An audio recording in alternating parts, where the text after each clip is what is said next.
estas organizaciones decía, no, la maravilla, yo quiero ser como mi tío que está por allá en Conavi, en Corpavi, ¿sí?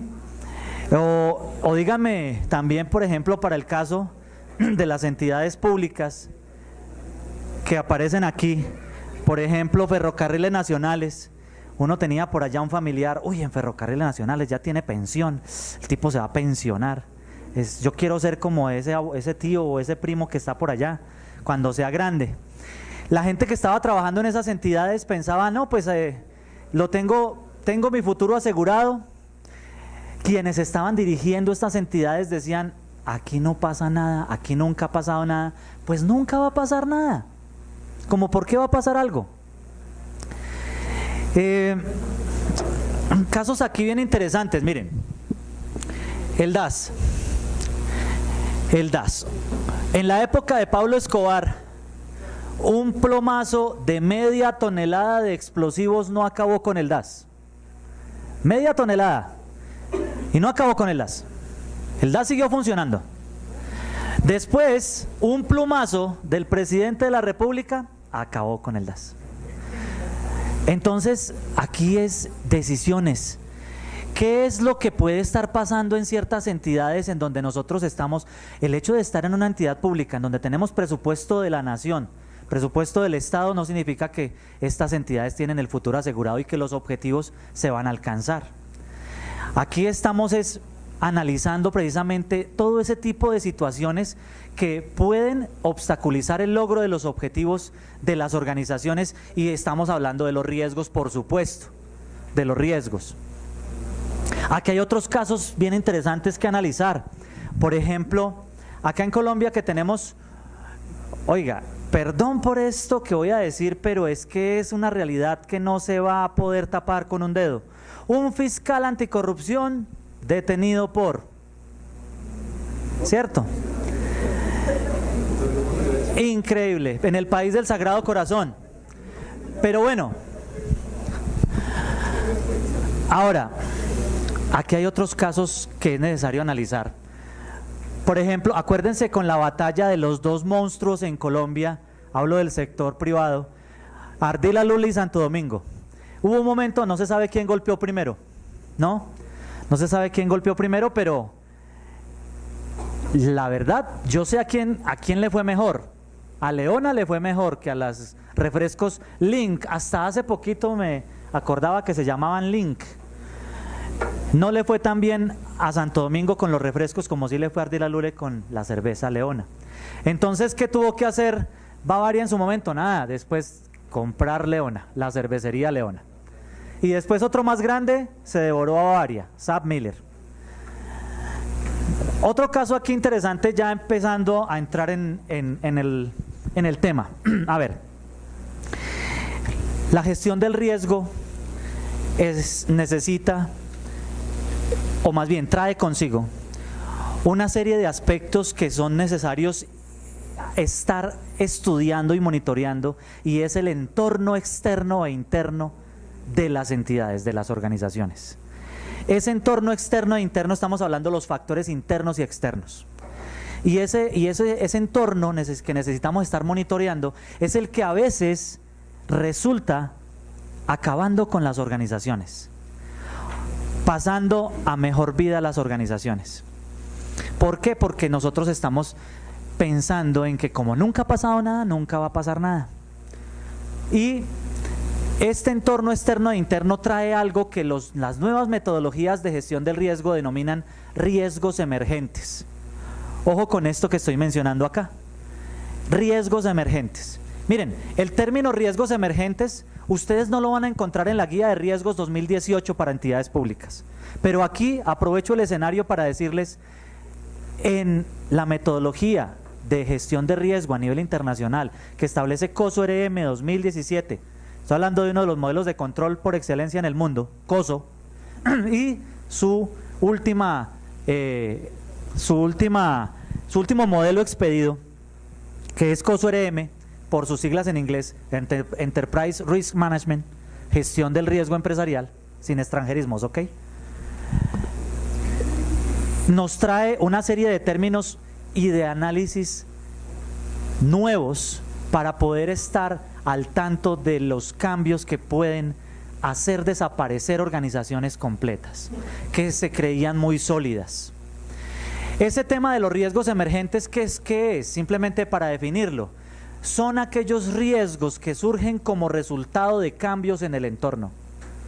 Riesgos que surgen como resultado de cambios en el entorno interno o externo y que no se tenían contemplados en el inventario de riesgos de la organización o de la entidad.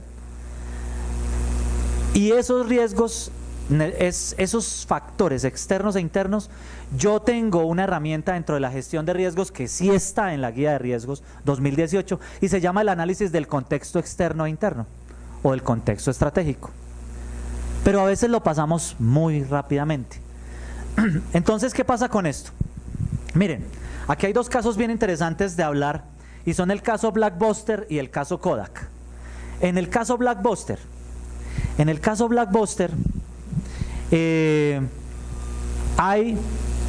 cuando en Estados Unidos empezó a incursionar en los hogares la banda ancha, el internet, ya existía desde luego desde mucho tiempo atrás Blockbuster. En Colombia tuvimos Blockbuster, Betatonio y todas estas marcas, y pues varios de nosotros pagamos multas por entregar tarde una película. Yo pagué multas, ¿cierto? Muchos pagamos multas por entregar tarde una película de Blockbuster y Betatonio. En su momento, cuando empezó el boom del internet en Estados Unidos, llega Netflix y empieza a identificar oportunidades en ese entorno externo que es el tecnológico, porque es que aquí hablamos de factores externos, que hay una matriz o una abreviatura que nos ayuda para identificar aspectos externos, que es la matriz PESTAL o PESTEL: políticos, económicos, sociales, tecnológicos, aquí hablamos de tecnología, ambientales, legales. Y entonces Netflix sí llegó y aprovechó esos avances tecnológicos, vio una oportunidad y explotó esa oportunidad. Y entonces aquí estamos diciendo, hey, Netflix un día llegó y le dijo, golpeó en la puerta de Blockbuster: buenas, soy Netflix, señores Blockbuster, me quiero afiliar con ustedes, me quiero asociar con ustedes. Blockbuster le dijo, ¿qué? Mire, yo soy así de grande, ustedes son así de pequeños, olvídese, deje así, échele café. Conmigo no. Ah, bueno, desaprovechó esa oportunidad. ¿Qué hizo Netflix en su momento? Alquilaba las películas por correo electrónico. Por correo electrónico, algo que rompía paradigmas, rompía esquemas. Adquirió toda una flota de aviones para entregar películas entre 24 y 48 horas. Sabemos Estados Unidos cuán grande es. Y cumplía y no cobraba por entregar tarde una película. Y después empezó a asociarse con los estudios de grabación de Hollywood. Y hoy día, miren el monstruo que es, que se tragó, entre otros por los avances tecnológicos y también en Colombia por la piratería y muchos otros factores, acabaron con las tiendas de video, ¿no? Entonces, no veían venir los avances tecnológicos. Eso es no estar pendiente del entorno. Y es una parte que necesitamos estar pendiente también en el sector público.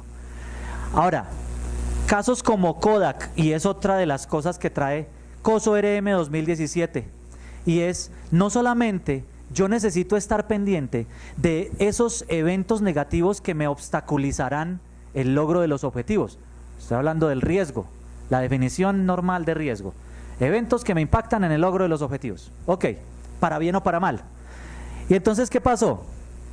Bueno, normalmente nosotros ¿qué hacemos? Identificamos esos eventos negativos que no me permiten lograr los objetivos. O sea, eso es lo normal que hacemos en las empresas, en las entidades. Y lo hago normalmente en los procesos. O sea, aquí mal que bien las entidades del orden nacional tenemos identificado un mapa de riesgos por procesos. Mal que bien. Ok. Ahora mi pregunta es, más mal que bien. Ok, escucho aquí. ¿Sí? Ok, ahora, La pregunta, otra de las preguntas que hago y que la respuesta debería ser un rotundo sí, pero que normalmente no es, ¿tengo un mapa de riesgos estratégico en mi entidad? Y entonces no hay un rotundo sí. ¿Sí? Entonces, ¿por qué? Pues otra de las cosas que cambia en la metodología de la gestión de riesgos 2018, la guía de riesgos 2018 de las entidades públicas. Pero bueno, ya vamos a llegar allá con ese tema de los riesgos estratégicos. Es decir, aquí necesitamos, volviendo al ejemplo que estoy hablando de Kodak, sí tiene que ver con los riesgos estratégicos, me explico. Normalmente nosotros identificamos los riesgos que afectan el objetivo de los procesos y las actividades críticas o factores críticos de éxito de esos objetivos. O sea, yo cumplo con los objetivos a través de actividades críticas o factores críticos de éxito. Cualquier tipo de objetivos, sea objetivos estratégicos o de procesos, yo los cumplo a través de factores críticos de éxito, actividades críticas. ¿Por qué se denominan críticas? Porque si algo le sucede a esa actividad, el objetivo no se logra. ¿De acuerdo? Entonces, las actividades críticas desde que nacen hasta que mueren, tienen una mala compañía que se dedica a dañarle el caminado. Y sabemos el nombre y el apellido de esa mala compañía. Se llama riesgo y se apellida inherente. ¿Sí? Es la actividad que nace y muere con cada actividad. Es el riesgo que nace y muere con la actividad. El riesgo inherente. Entonces, ¿qué pasa acá? Estamos hablando de, para seguir con el ejemplo del caso Kodak. Resulta que decimos nosotros, yo siempre identifico aquellos eventos negativos que me interrumpen el logro del objetivo. Pero la nueva metodología de riesgos, hablo de la internacional, no de la guía de riesgos de las entidades públicas 2018, me dice, ¿y usted está analizando qué puede suceder con ese objetivo estratégico que se está planteando y al cual le va a desarrollar todo su trabajo, al cual le va a focalizar sus esfuerzos? ¿Está pensando qué implicaciones trae consigo? Entonces aquí empieza a rompernos también la mente. ¿Cómo así? Pues yo todo el tiempo trabajo es para lograr los objetivos. Entonces, ¿como por qué me voy a preocupar por lo que puede pasar a futuro, sabiendo que yo estoy trabajando para ese objetivo? Si logro ese objetivo, ¿de qué me preocupo? Aquí les voy a decir por qué sí es necesario frente a lo que traen los nuevos modelos internacionales. Para luego decir, ok, en el caso colombiano, entidades públicas, ¿qué sí logró influenciar? ¿Qué sí logró permear de estos modelos internacionales y qué no logró permear de estos modelos internacionales? El Departamento de Desarrollo e Innovación de Kodak fue el que desarrolló las cámaras digitales. Kodak tenía dentro de sus proyectos, una de sus estrategias fue el desarrollo de las cámaras digitales. Esa estrategia fue tan exitosa que acabó con Kodak. Porque ellos fueron quienes inventaron las cámaras digitales. Pero si ellos hubieran aprovechado su ventaja competitiva, hoy tendríamos celulares Kodak. Y no, hasta ahora están pensando en sacar celulares Kodak, como tardecito. Entonces, aquí estamos diciendo, hey, ¿qué puede pasar si yo me voy por esta estrategia o por otra? Listo. Eso para tenerlo simplemente como, oiga, son cosas que nos están rompiendo esquemas. Pensemos en la inteligencia artificial, cosas que vienen, cosas... Afortunadamente Colombia es lento para los avances internacionales. Digo afortunadamente por un lado, ¿no? ¿Por qué? Porque entonces aquí nos vamos a demorar un poquito más en que llegue la inteligencia artificial a reemplazarnos a muchos de nosotros en las labores. Y es un riesgo, bastante, y es un factor externo. Bien, entonces, todo esto para empezar a pensar en unas conclusiones iniciales o en unas reflexiones iniciales. Miren, una organización que entiende sus riesgos, entiende sus oportunidades. Cuando nosotros hablamos, necesito identificar aquellos eventos negativos que pueden obstaculizar el logro de los objetivos o aquellos eventos que pueden impactar en mis objetivos. Esos eventos que pueden impactar en mis objetivos pueden impactar para bien o para mal. Los que impactan para mal son los riesgos, los que impactan para bien son las oportunidades. Entonces yo necesito identificar. Una organización que entiende sus riesgos, o sea, sus eventos negativos, puede sacar mejor provecho de sus eventos positivos, o sea, de ese entorno positivo. de ese entorno externo. Entonces podemos y entendemos las oportunidades. Si la organización no conoce sus riesgos, no sabe los riesgos que puede aceptar, y aquí cuando hablamos de los riesgos que puede aceptar estamos diciendo un término que se ha vuelto muy de moda: apetito al riesgo. Apetito al riesgo. Y es los riesgos que una entidad o que una organización está dispuesta a aceptar sin darle tratamiento. Eso es apetito al riesgo. Y entonces estamos diciendo, si la organización no conoce los riesgos, pues no sabe qué riesgos puede aceptar. Yo necesito identificar cuál es mi apetito al riesgo. Y es más, ¿cuál es el objetivo principal de la administración del riesgo? Llevar los riesgos a niveles aceptables.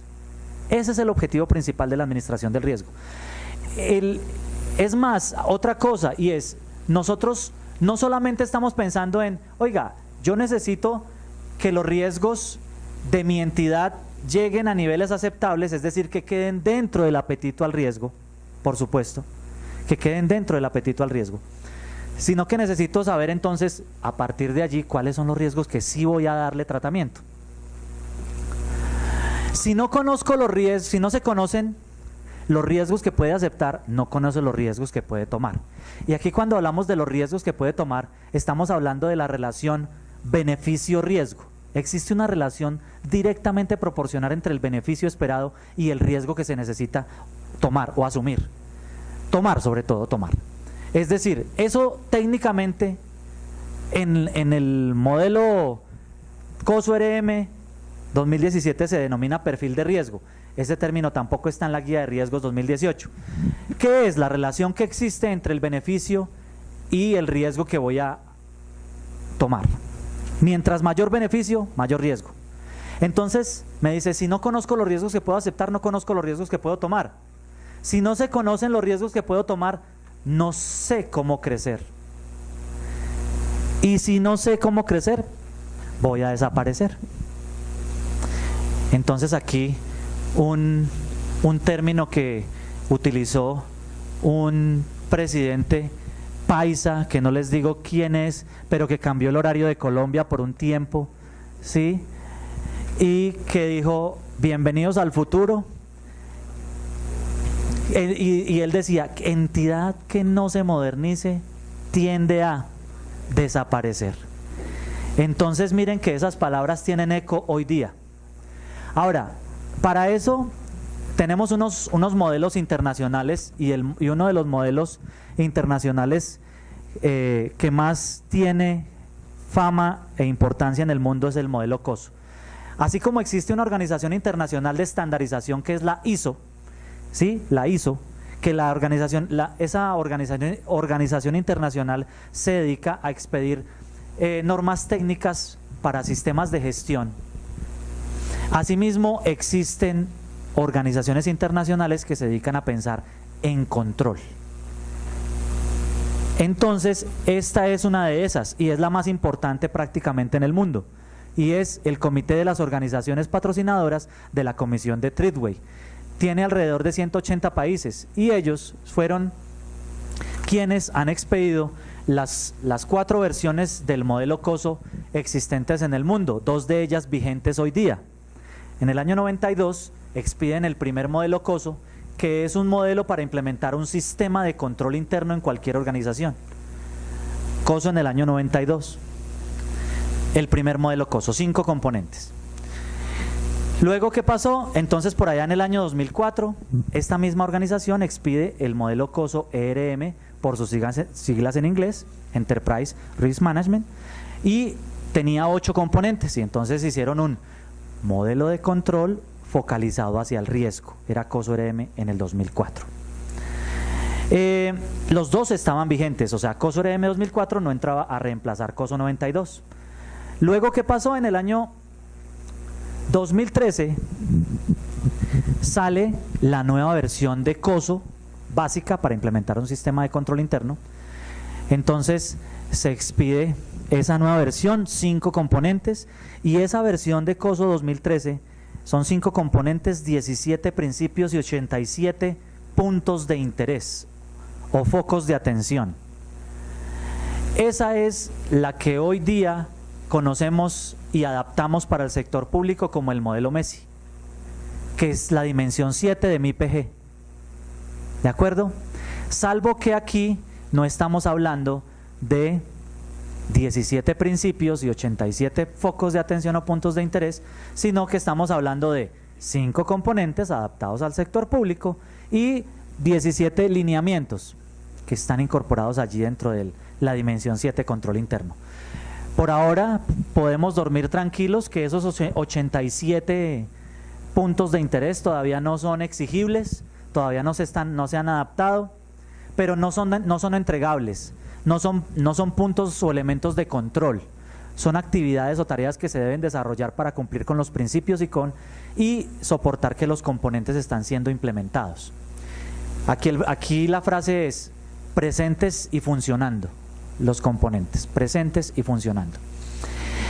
Y en el año 2017 entonces sale COSO-RM 2017, que es del que les he venido hablando, sobre algunos de los términos y metodologías que trae disruptivos sobre la gestión del riesgo. Entonces, en estos momentos se encuentran vigentes estos dos modelos. COSO-RM 2017 completamente focalizado al riesgo, completamente focalizado a la gestión del riesgo. Entonces, ahora miremos en Colombia. Ya sabemos nosotros, yo creo que todos los aquí presentes han estado en alguna charla, yo le doy un término a veces, en alguna aburrida charla de mi PG hemos estado alguna vez. ¿Sí? Alguna vez hemos estado en alguna aburrida charla de mi PG. Entonces, ya sabemos este historial. En el año 91, la Constitución Política, ¿cierto?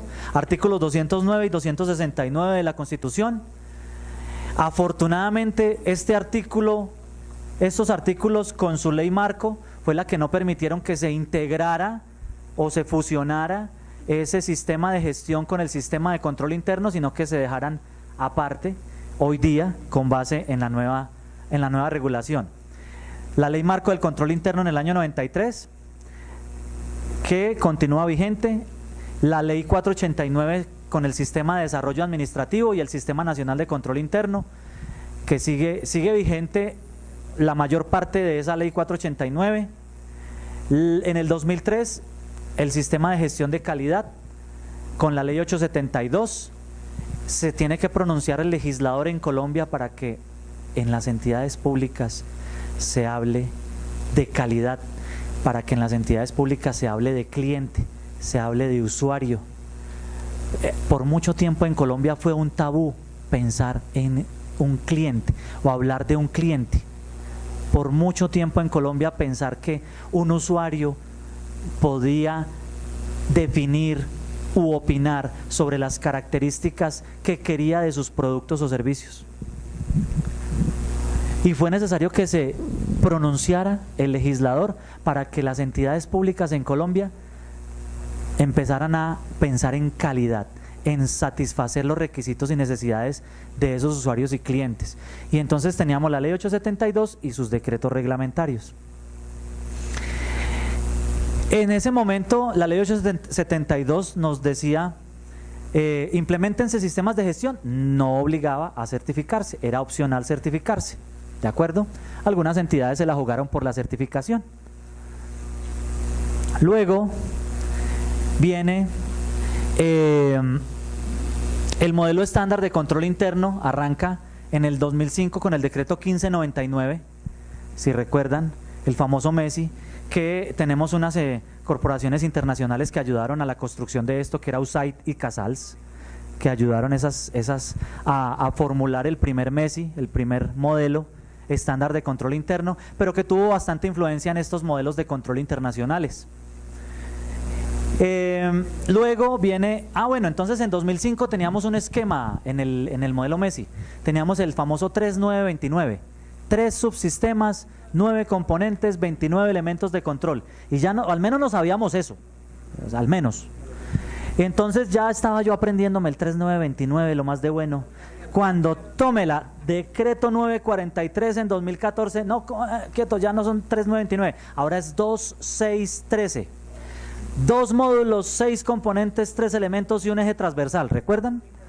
Y era el famoso MESI 2014. Y estábamos aprendiéndonos el 2613 cuando, quietos. Ley 1753, artículo 133, pilas, que va a salir un decreto que va a acabar con eso. Y salió el decreto de las Torres Gemelas, el decreto 1499, del 11 de septiembre, ¿sí o no?, de 2017. Se cayeron las Torres Gemelas conocidas en Colombia. ¿Cuáles? MESI 1000 y GP 1000, conocidos. La NTC GP 1000 se acabó. Lo que era conocido era una adaptación de la ISO 9001. Se acabó. Y el MESI 1000 conocido hasta ese momento se acabó. ¿Qué quedó del MESI? El nombre. Más retornó a sus orígenes, que es el modelo COSO. No, la verdad es que sobreviven muchas cosas más porque tenemos unos componentes allí y vamos a ver algunos principios que, si nosotros analizamos esos 17 principios que son para el sector público en Colombia, se adaptaron como lineamientos, nos vamos a dar cuenta que la mayoría de esos 17 ya están funcionando en las entidades públicas en Colombia. Luego viene el decreto único, en 2012 la primera versión del modelo integrado de planeación y gestión. Esa primera versión de ese modelo trató de recoger al máximo la gestión de las organizaciones. Con este decreto, repito, 2482, ya derogado con la nueva versión del modelo integrado de planeación y gestión. El decreto único reglamentario 1083 de 2015 recoge cualquier cantidad de regulación que existía para el sector público, lo trata de recoger en un único gran decreto, entre otros aspectos, uno que recoge el artículo 5 del decreto 1537 del 2001, que dice que los documentos técnicos en materia de control interno que emite el Departamento Administrativo de la Función Pública deberán ser implementados al interior de las entidades del Estado. O sea, no es su mercecita si quiere, no es podrán, no es deberían, sino deberán. ¿De acuerdo? Bien. Y esos, a partir de este decreto, entonces viene una forma tan diferente de enumerar los artículos. 2.2.23.4.2, una cosa terrible cómo se enumeran los artículos. No se aprende uno los artículos de memoria, difícil, a partir de este decreto. Plan Nacional de Desarrollo, entonces el artículo 1753, en su artículo 133 sabemos todos la historia. Tenemos una integración del sistema de desarrollo administrativo con el sistema de gestión de calidad, y a partir de eso entonces nos dicen a nosotros que se crea un gran sistema de gestión para el sector público y que se articula con la ley 87, con el sistema de control interno. Y esto le dio vida a través del decreto 1499, que mucha gente se preguntó en su momento, ¿cómo así que un decreto tumbando una ley? Pero era porque el decreto estaba regulando una ley. Bien, entonces este es el modelo COSO, y aquí están los componentes que están también en el MESI dimensión 7 MIPG. Para el sector público se denomina ambiente de control, ¿de acuerdo? Y en el primer componente y el último componente, actividades de monitoreo en lugar de supervisión, pero la esencia es la misma. Aquí están los 17 principios que estoy mencionando y los 87 focos de atención o puntos de interés. Esos principios, mírenlos acá por favor a la derecha, en las pantallas. Y si ustedes analizan que esos principios que son, repito, para el sector público unos lineamientos, la inmensa mayoría ya se están implementando. ¿Y cuáles de ellos están relacionados del MESI? Porque esto es MESI.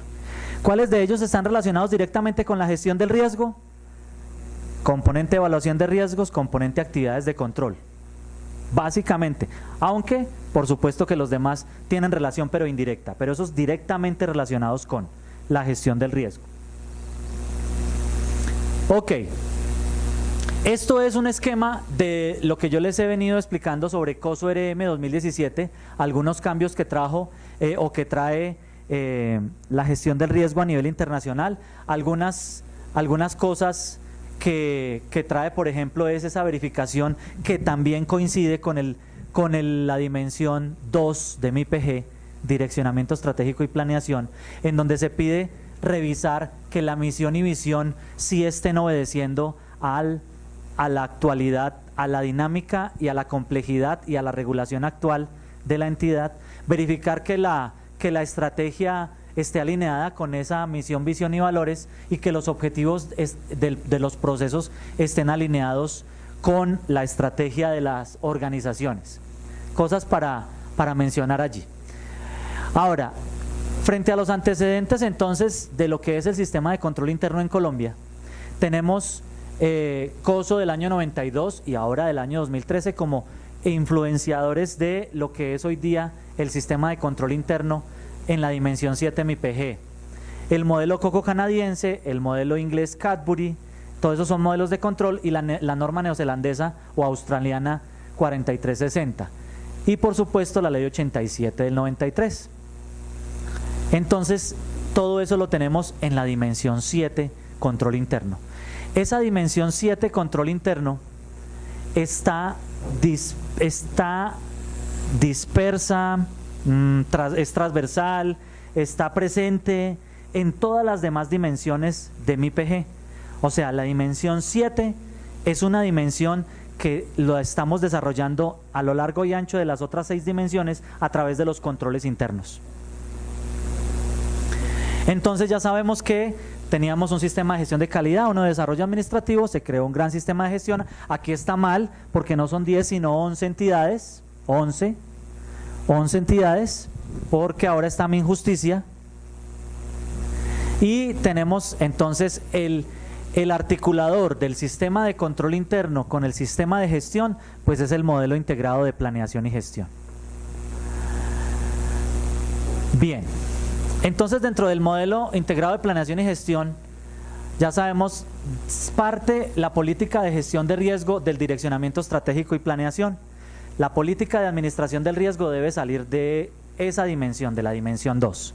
Y se desarrolla a partir de todas las demás dimensiones tienen participación. ¿Por qué? Porque yo necesito en cada una de las dimensiones identificar cuáles son los riesgos, cuáles son los controles, qué es la gestión que necesito adelantar y por supuesto colocar unos controles que mitiguen los riesgos que me impidan el logro de esa gestión. Entonces tengo del direccionamiento estratégico la política de administración del riesgo, establecido por la línea estratégica de defensa.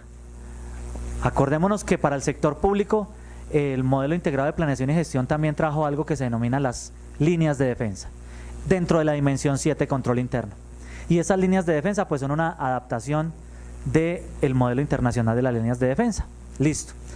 La línea estratégica, que está compuesta por la alta dirección y el Comité Institucional de Coordinación de Control Interno.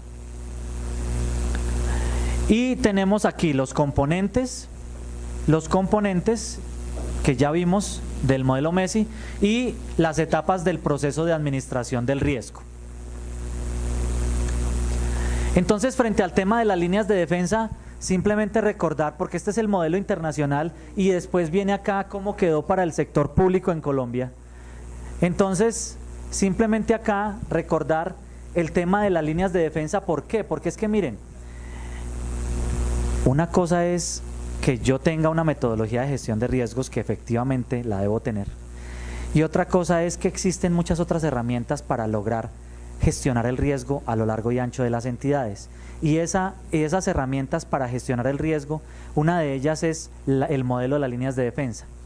Entonces acá explicar que este modelo de las líneas de defensa, que está en la dimensión 7, control interno, me están explicando o me están distribuyendo quiénes son y en qué niveles de la entidad se gestionan los riesgos y a través del control interno.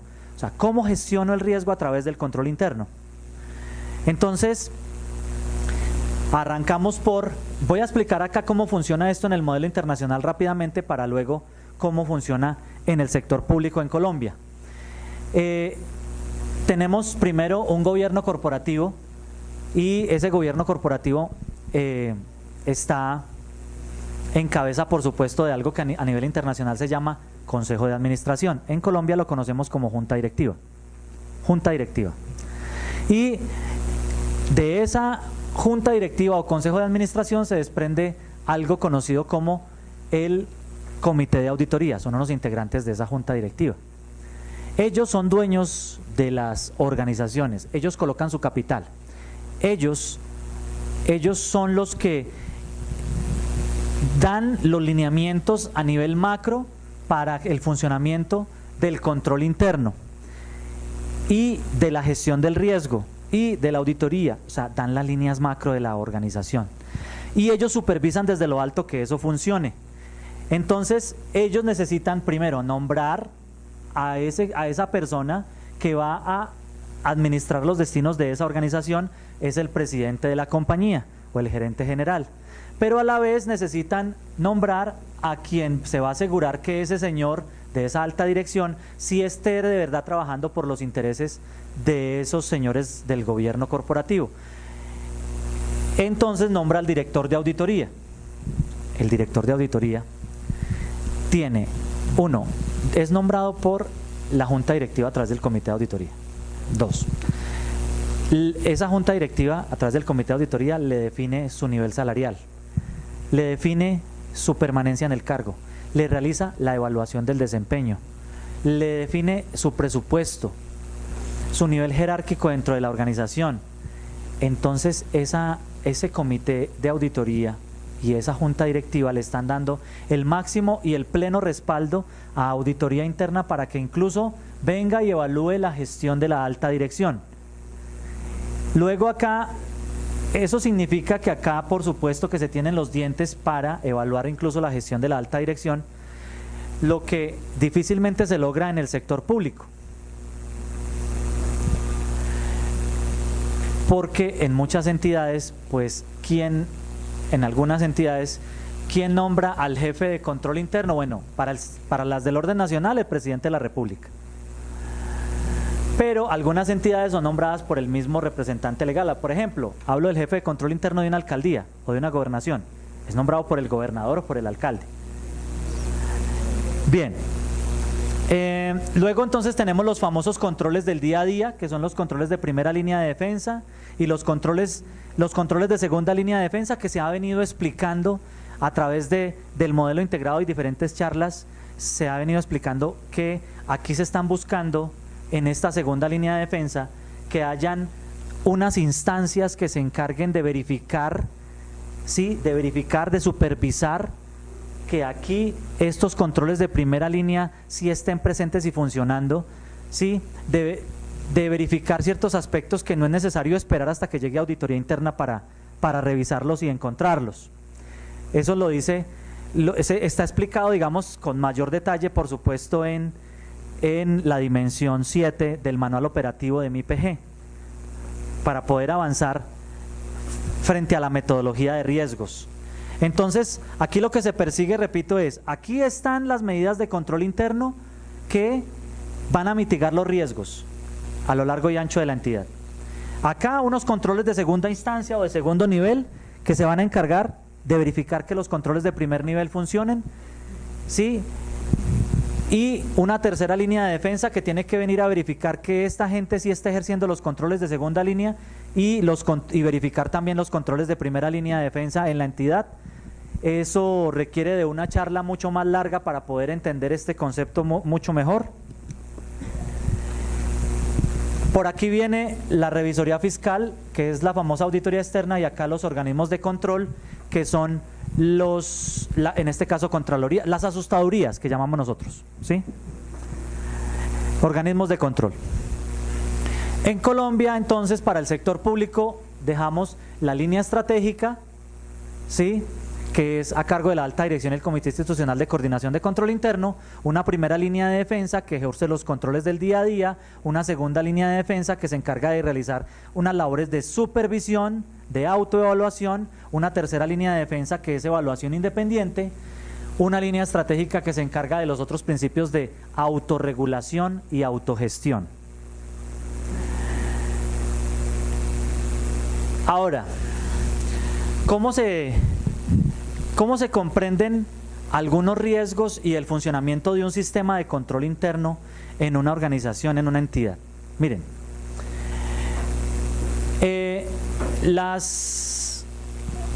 el sistema de control interno de una entidad se puede conocer o se puede entender la filosofía de un sistema de control interno a través del esquema que vamos a mirar aquí más adelante. Miren, una cernidora de arena, para poder entender cómo funciona un sistema de control interno. Esta es la cernidora de arena. La cernidora de arena representa el sistema de control interno, la primera y la segunda línea de defensa, los controles del día a día. Sí, entonces por esa cernidora de arena tienen que pasar las actividades del día a día, todas las transacciones o actividades del día a día, ¿cierto? Entonces, repito, la cernidora representa el sistema de control interno, la línea estratégica, la primera y la segunda líneas de defensa. Esas actividades o transacciones del día a día van a pasar por ahí, por la cernidora. ¿Cuál es la labor de la cernidora? Detectar las impurezas. Esa es la labor del control interno, no dejar pasar las transacciones o actividades fallidas o erradas. Entonces acá necesitamos identificar los riesgos inherentes, es decir, la posibilidad de que esas actividades o transacciones que van a pasar por ahí, por ese filtro, estén fallidas o erradas, se denomina riesgo inherente. La posibilidad de que una actividad falle es riesgo inherente. Eso son todas las que pasan por los filtros, el riesgo inherente. Entonces pasan las actividades por este filtro. ¿Qué debe hacer el filtro? Detectar la falla, detectar la impureza. Ahí está, debería rechazarla. Ahora, si algún control no cumple con su labor y una falla pasa de largo por los controles sin ser encontrada, sin que el control la rechace, entonces aquí viene algo que se denomina riesgo de control. ¿Qué es riesgo de control? La posibilidad que el control interno falle. Riesgo de control, la posibilidad que el control interno falle. Luego viene entonces lo que queda después del paso de los controles. ¿Qué queda después de que el riesgo inherente pasa por los controles? ¿Qué riesgo queda?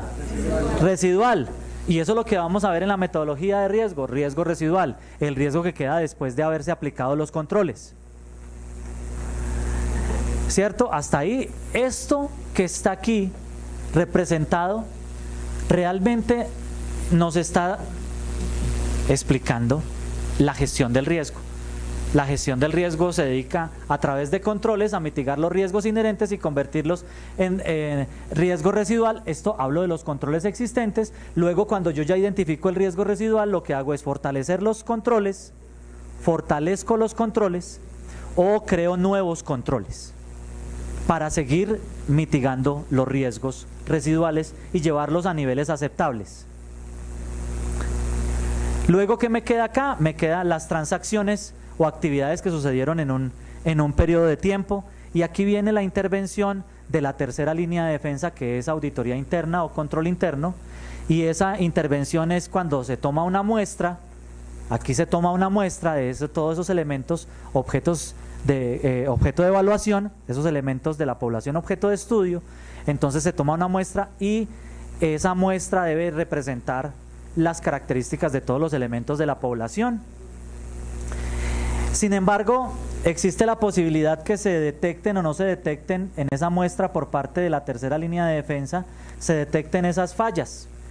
Esa posibilidad de que, bueno, y otra cosa, aquí antes de eso, y es que esta muestra debe representar las características de los elementos de la población objeto de estudio.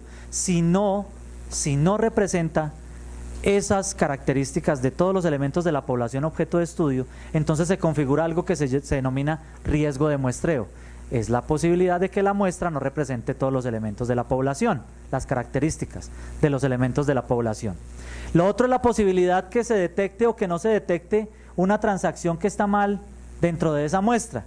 Entonces, aquí viene el riesgo de detección. Y es, por ejemplo, pasó la oficina de control interno por ahí, hizo todas sus técnicas de auditoría, realizó todos sus procedimientos de auditoría y no detectó el problema, y por allá después de 3 meses saltó la liebre y se generó el problema, un fraude, una situación de corrupción. Es el riesgo con el que debe convivir auditoría interna o las oficinas de control interno. Y entonces luego es en donde nosotros hablamos de lo que opina la oficina de control interno y lo que opina lo que realmente sucede con la actividad de control que evaluó. Me explico, me hago entender. Una cosa es que la actividad está bien o está mal.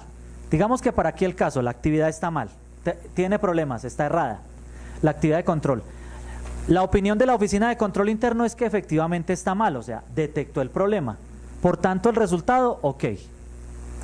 Luego me dice, la actividad de control está bien. La opinión de auditoría interna o de control interno es que la actividad de control está bien. Por tanto, el resultado, ok. El problema está con las siguientes dos combinaciones. Y es, la actividad está bien y auditoría interna dijo que está mal. O la actividad está mal y auditoría interna dijo que está bien. Entonces ahí hay un error. Y ahí es donde se configura, en esos dos, el riesgo de auditoría. O sea que auditoría, el riesgo de auditoría es la posibilidad que la oficina de control interno o de auditoría interna opine erradamente. Eso es de los riesgos más grandes que tiene la actividad de auditoría. De acuerdo. Ahora,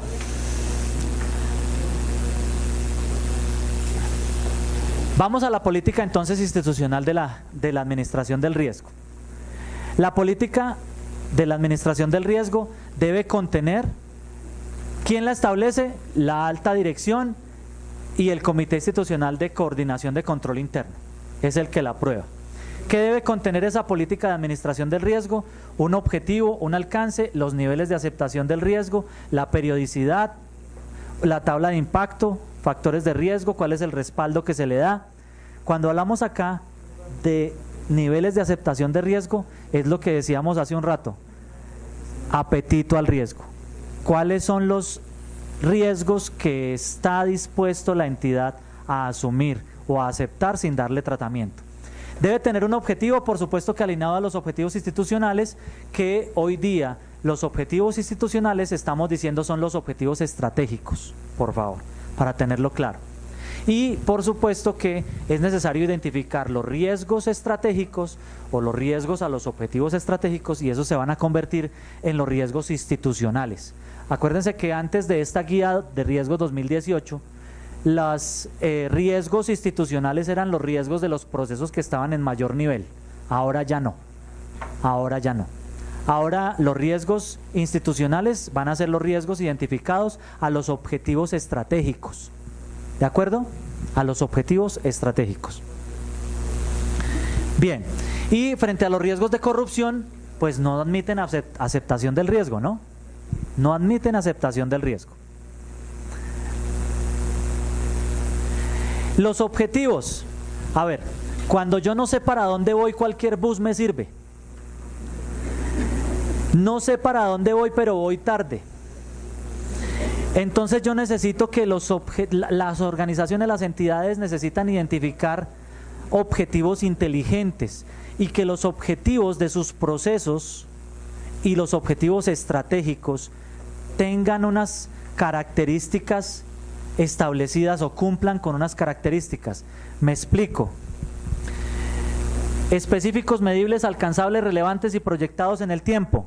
Es decir, que los objetivos respondan a los siguientes interrogantes. ¿Qué? ¿Cuánto? ¿Cómo? ¿Para qué? ¿Cuándo? A esas preguntas deben dársele respuesta a través de los objetivos. Ahora, una obligatoriedad que existe es que los objetivos de los procesos sí tengan esas 5 características. De pronto, en el tema de los objetivos estratégicos hay que analizar si hay una característica que no sea del todo obligación en cuanto a la redacción del objetivo. Y es la característica de cuantificable, sí, o medible, sí, la M, en cuanto a los objetivos estratégicos. Pero ¿qué pasa?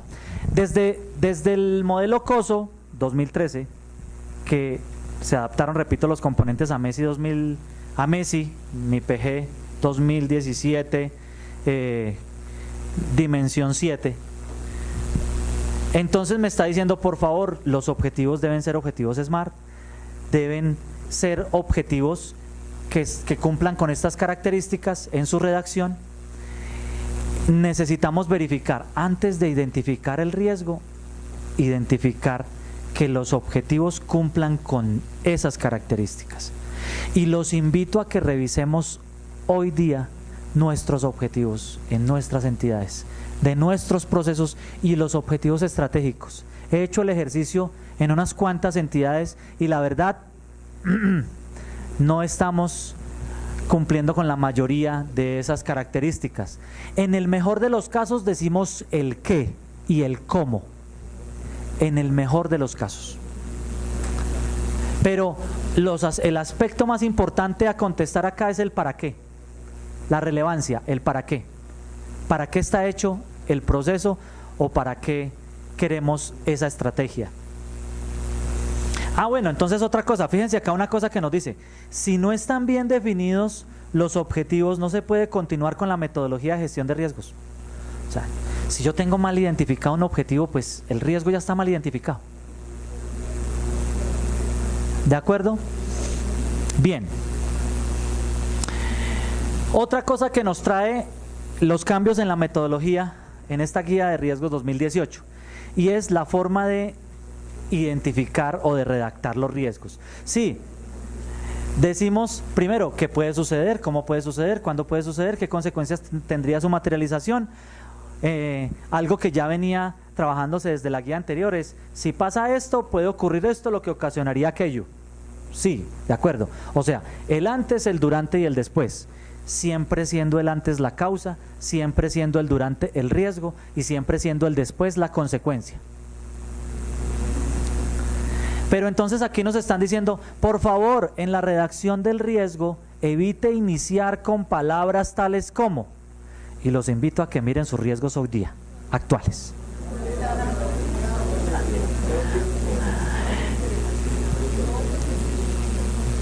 Entonces, no, que no, falta de, poco, poca, escaso, escasa, insuficiente, deficiente, debilidades en...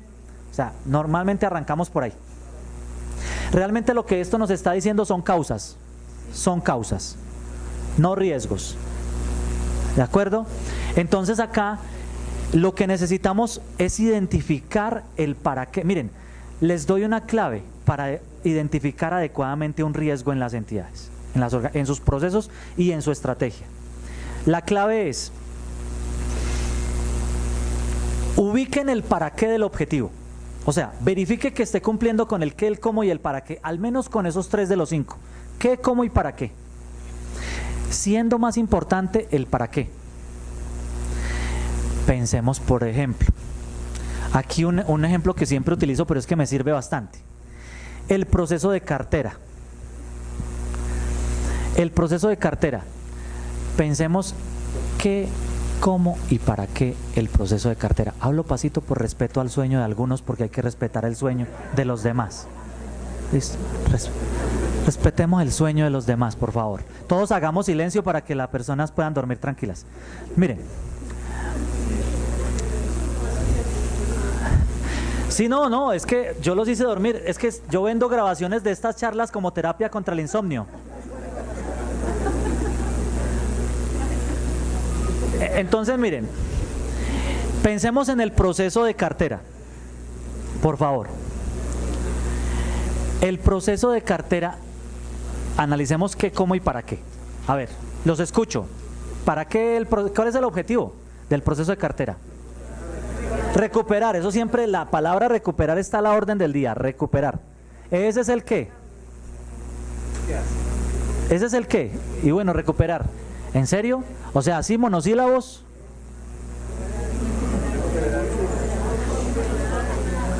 Para aumentar la liquidez de la empresa. Ah, ok, miren lo que acá nos acaban de decir, mire.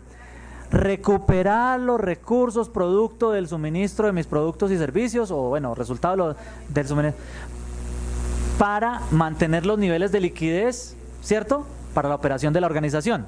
Palabras más, palabras menos, ¿cierto? ¿El para qué es? Para mantener el flujo de efectivo o la liquidez. ¿Estamos o no? Mantener el flujo de efectivo o la liquidez necesarias para la operación de la organización. Ahora, ¿el cómo? A través de los diferentes medios de recaudo, ¿cierto? Y yo especifico en el objetivo, a través de diferentes mecanismos de recaudo. Listo. Pero aquí de una vez analicemos ese para qué, que es mantener los niveles de liquidez o flujo de efectivo, ¿cierto? ¿Qué es lo peor que le puede ocurrir a la organización que venga producto de esa responsabilidad que tiene el proceso de cartera? Y liquidez o bajos flujos de efectivo. ¿Me hago entender? En ese orden de ideas, el peor riesgo es la iliquidez. O sea que yo puedo identificar los riesgos a partir de tratar de encontrar el antónimo o lo contrario del para qué de los objetivos, sin que arranque con palabras no o que no. Le puedo dar la vuelta a la redacción. ¿De acuerdo? Eso me da tips para identificar adecuadamente los riesgos. Repito, miren, a cada característica del objetivo yo le puedo identificar un riesgo. Al qué un riesgo, al cómo un riesgo, al para qué un riesgo, al cuánto un riesgo, al cuándo un riesgo. Pero es más importante el para qué.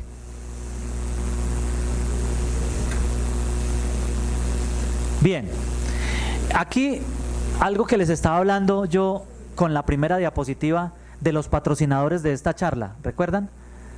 Y es, ¿qué es lo que yo necesito identificar o monitorear permanentemente en mi organización, en mi entidad? Necesito monitorear los factores externos y los factores internos que pueden estar cambiando a partir de cambios en el entorno interno o externo. Entonces necesito identificar las debilidades, las oportunidades, las fortalezas y las amenazas, pero yo no solamente en la matriz DOFA me quedo en la identificación de los factores. Yo no solamente me quedo en la identificación de los factores, sino que yo, aparte de identificar factores, debilidades, oportunidades, fortalezas y amenazas, yo formulo estrategias. Y cuando yo utilizo la segunda parte de la matriz DOFA, que es la formulación de estrategias, a partir del cruce de las variables, entonces yo me estoy adelantando a las acciones preventivas que voy a utilizar por allá en el plan de manejo de riesgos, más adelante, porque estoy atacando las causas. Me hago entender, me explico. Existe un cruce, se llaman estrategias DO. O sea, en las estrategias DO, yo estoy utilizando oportunidades que son factores externos positivos para contrarrestar debilidades que son factores internos negativos. Y esas estrategias 2 se denominan técnicamente estrategias de supervivencia. Lo propio sucede con la otra combinación, FA, las estrategias FA. Estoy tomando fortalezas que son aspectos internos positivos para contrarrestar amenazas que son aspectos externos negativos. También se denominan estrategias de supervivencia. ¿Sí?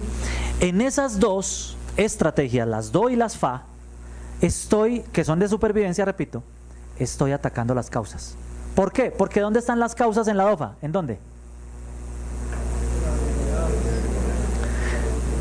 En las debilidades y en las amenazas.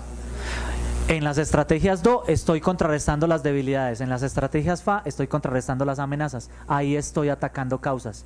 Y los planes de manejo de riesgos se tratan al final de formular acciones que eliminen las causas que me pueden generar los riesgos. Ahí estoy. Entonces ya tengo adelantado trabajo desde la matriz DOFA.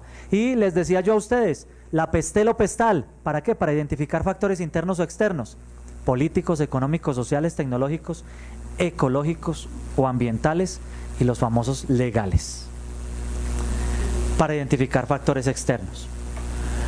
Luego, otra de las cosas que se trajo para mejorar el análisis de causas dentro del proceso o metodología de riesgos, y es una matriz, uno del análisis y la priorización de las causas. Y esto es una matriz de priorización. ¿Qué es? Sencillamente, si yo tengo un equipo de trabajo de 3, 4, 5, 10 personas, pues entonces cada uno, se supone que cada persona que está en un equipo de trabajo debe tener conocimiento del proceso o de la entidad. Entonces cada uno de ellos debe votar o calificar individualmente y en privado cada una de las causas. Ahora, antes de seguir con la explicación de esto, ¿de dónde provienen estas causas? Estas causas.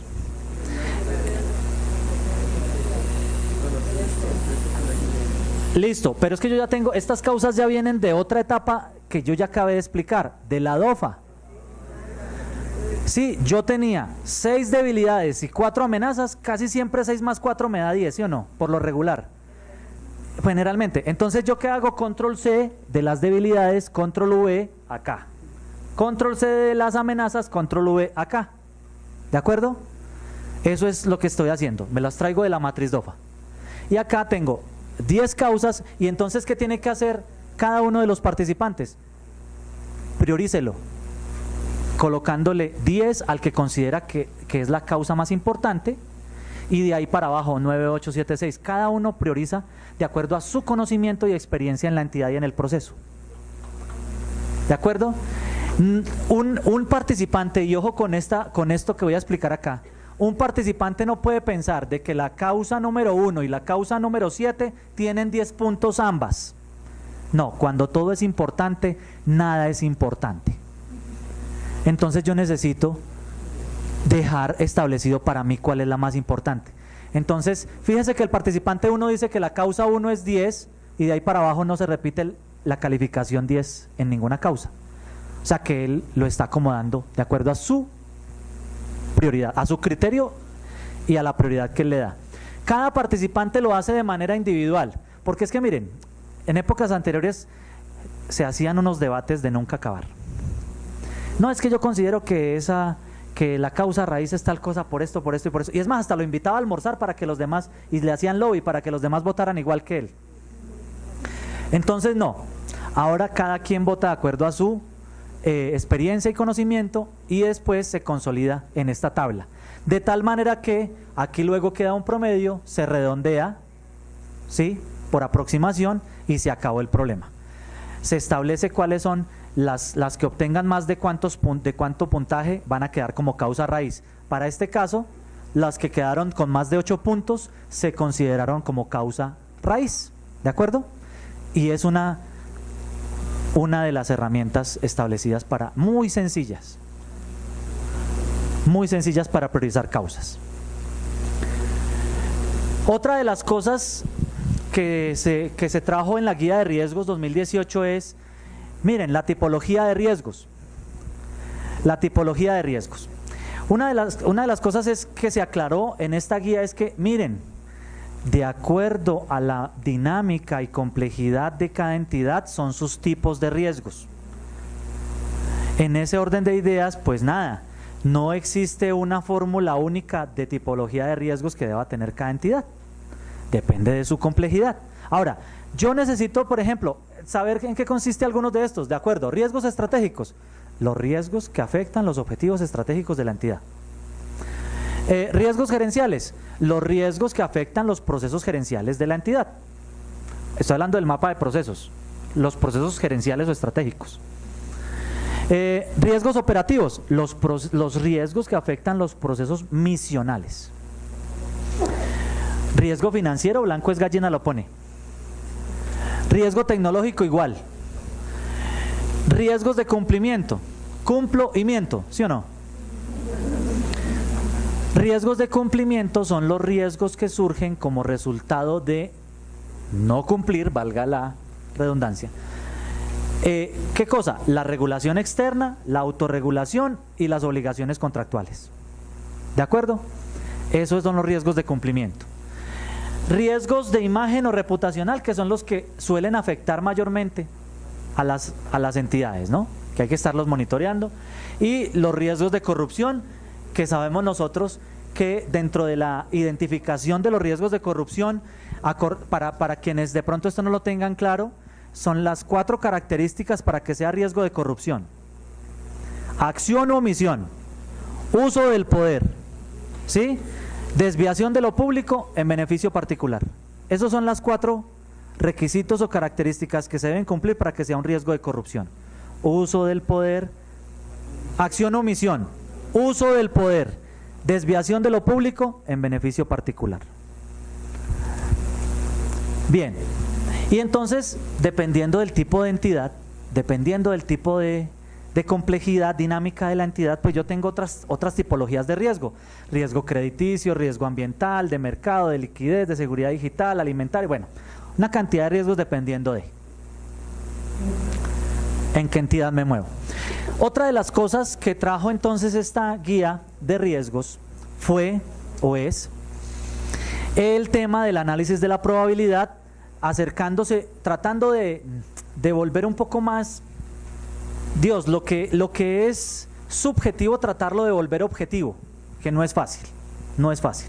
Entonces nos da, en cuanto a probabilidad, sabemos que la probabilidad nos dice es qué tan frecuente o qué tan posible es que ocurra un riesgo, y entonces nos dice, en la descripción nos da el análisis cualitativo o subjetivo, y en la frecuencia, cuando yo tengo registros. Si yo tengo registros, historia, estadística, entonces yo puedo decir, bueno, esto se me ha presentado al menos una vez en los últimos 2 años, ¿sí?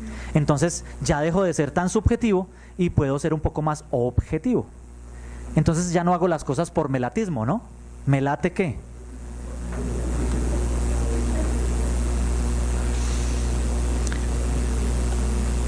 En ese orden de ideas, en la probabilidad, así como en el impacto, también voy a utilizar una matriz de priorización. Me explico. Cada uno de los participantes del equipo de trabajo, cada uno califica la probabilidad de acuerdo a su conocimiento. Ahora, si tenemos registros, pues los registros no pelean con nadie. El registro manda la parada. Pero si no, si lo hacemos por melatismo, entonces al menos hagámoslo democráticamente, ¿cierto? Entonces, cada uno de acuerdo al conocimiento y experiencia, cada uno lo califica y luego se obtiene un promedio y entonces me dice, miren, el promedio fue este, ¿de acuerdo? Un promedio sencillo. Cada quien vota de manera privada y se consolida en la tablita.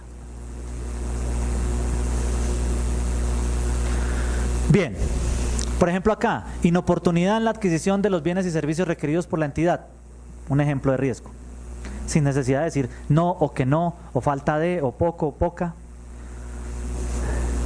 Ahora, en cuanto al impacto, otro de los cambios que trajo esta guía, y es que empezó a aterrizar un poco más los rangos en cuanto al impacto que viene de la descripción del riesgo. Si ustedes recuerdan, la descripción del riesgo trae la causa, el riesgo y las posibles consecuencias, entre otros aspectos. Y la descripción del riesgo, ¿cierto?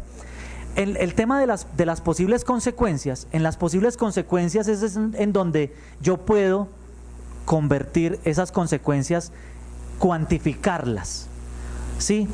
Volverlas algo más fácil de identificar. Por ejemplo, acá decimos el análisis cuantitativo de las consecuencias para determinar el nivel de impacto. Impacto que afecta a la ejecución presupuestal en un valor mayor o igual al 50%. Si eso sucede, si sucede alguna de estos, 1, 2, 3, 4, con que suceda uno solo de estos, ya el impacto es catastrófico, con tan solo que suceda uno de esos. Digamos que yo no lo tengo cuantificado en ese aspecto, entonces busco por alguna de estas otras opciones que tengo a la derecha, y es cualitativo, de manera cualitativa. Genera la interrupción de las operaciones de la entidad por más de 5 días. Puede llegar a generar la interrupción por más de 5 días. Y entonces aquí estamos tratando de llevar esto lo más cuantitativo posible en medio de lo cualitativo. Incumplimiento en las metas y objetivos institucionales, afectando de forma grave la ejecución presupuestal. Entonces, si solamente se da uno de estos tips, ya el impacto es catastrófico. Y así, cada uno, si ustedes se fijan, aquí nos dice mayor o igual, mayor o igual, mayor o igual, mayor o igual, y en cada una de las escalas, porque aquí ya viene mayor, el impacto mayor, me dice de una vez, a ver, si aquí me dice que es mayor o igual a 20, para que sea mayor, impacto mayor, eso significa que si yo tengo un 50%, ¿es impacto mayor? Es catastrófico, porque se supone que mayor o igual al 50 es catastrófico. Entonces, ya lo analizo yo. Ahora, en moderado lo propio, mayor al 5%, por aquí mayor al 10%, bueno, depende de qué aspecto estamos analizando. Por ejemplo, pérdida de cobertura en la prestación de servicios de la entidad en un mayor o igual al 10%, bien. Menor y insignificante. Eso en cuanto al impacto. Entonces ya nos trae de manera más detallada cómo califico yo el impacto, y lo mismo, el impacto lo hago con esa matriz de priorización. Cada quien vota por aparte y se consolida y se saca un promedio. Otro de los cambios que trae la guía de riesgos 2018 es el mapa de calor. ¿Sí? El mapa de calor cambia. Acordémonos que esto se denomina mapa de calor porque mientras más rojo, más caliente. ¿Sí o no? Así de fácil. Entonces, resulta que antes esta zona, esta cuadrícula o qué sé yo, casilla, esta casilla que yo estoy señalando era naranja, o sea, era zona de riesgo alta. Ahora pasó a catastrófico, o extremo, perdón, a extremo. ¿Por qué pasó a extremo? Porque es que resulta que existen riesgos que, si bien es cierto, rara vez ocurren, cuando ocurran la cosa es terrible para la entidad, o sea, es catastrófica para la entidad. Por tanto, por eso se dejó en zona de riesgo extrema. Entonces, yo arranco con un nivel, con un riesgo X, ¿sí? Yo arranco con un riesgo X y entonces, producto de la calificación, yo digo, tengo un riesgo que tiene probabilidad 4 y tiene impacto mayor. Me cruza en zona de riesgo extrema, o sea, estamos hablando riesgo inherente o riesgo puro, todavía no estoy analizando controles, ¿cierto? Luego me voy a analizar controles, y ese es otro de los cambios que trae la guía de riesgos 2018. Bueno, un tema que es necesario tener presente, pero no es en esta etapa. Ojo, aquí todavía yo no decido el ERCA. ¿Cómo así el ERCA? Sí, es una abreviatura: evitar, reducir, compartir o asumir. Sí, yo todavía no decido el ERCA en esta etapa. ¿Yo en dónde decido el ERCA? Lo decido cuando ya identifiqué el riesgo residual. Ahí sí determino qué voy a hacer: si voy a evitar, si voy a reducir, si voy a compartir o si voy a asumir los riesgos. Entonces, esto es lo que sucede, repito, ya estando por allá en el nivel de riesgo residual. ¿Sí? Nos adelantamos en el tiempo, ahora nos devolvemos en el tiempo. Este es el riesgo, el nivel de riesgo antes del tratamiento de riesgo. ¿Cuál es la medida de tratamiento? Evitar. Se evita un riesgo solo cuando la actividad que trae consigo el riesgo se elimina. O sea, si yo soy un motociclista, la única forma de evitar o reducir a cero el riesgo de accidente de tránsito en motocicleta es venda la moto o regálela. Es la única forma. ¿De acuerdo? Entonces, se abandonan las actividades que dan lugar al riesgo, decidiendo no iniciar o no continuar con la actividad que causa el riesgo. Por tanto, ¿cuál es el nivel de riesgo después de esa medida de tratamiento? Pues cero, vendí la moto, ya, por lo menos yo no voy a morir producto de un accidente de tránsito como motociclista. Que me atropelló un carro, eso es otra cosa. De acuerdo, no hay un riesgo residual. Bien. Bueno, miren acá, desde el punto de vista de los responsables de la toma de decisiones, este tratamiento es simple, es la menos arriesgada y menos costosa. pero es un obstáculo para el desarrollo de las actividades, porque entonces si yo no tomo riesgos no tengo beneficios. Bien, reducir. La mayoría de las acciones que yo adelanto para administrar el riesgo son acciones para reducir el riesgo. Esas acciones para reducir el riesgo vienen de la DOFA. ¿En dónde? ¿De qué parte de la DOFA? ¿Suenan grillos? De la combinación. ¿De qué combinación? De las estrategias de supervivencia, de las estrategias DO y de las estrategias FA. La mayoría de esas son estrategias para reducir el riesgo. ¿De acuerdo? Entonces se adoptan medidas para reducir o la probabilidad o el impacto del riesgo o ambos, y esto conlleva pues la implementación de controles. Entonces, si yo arrancaba, por ejemplo, en un nivel de riesgo puro o riesgo inherente, en naranja, después de reducir el riesgo puedo llegar a una zona verde, o sea, a una zona de aceptación de riesgo. Cuando digo zona verde, estoy diciendo, estoy dentro de mi apetito al riesgo. Bien. Dice compartir. Se reduce la probabilidad o el impacto del riesgo transfiriendo o compartiendo una parte del riesgo. Aquí pues utilizamos el ejemplo de los contratos de tercerización, outsourcing, ¿cierto? Los outsourcing, los co-outsourcing, las pólizas de seguros, los reaseguros, en donde estoy entregando parte del riesgo a un tercero, ¿de acuerdo? Entonces compartir o transfiriendo parte del riesgo.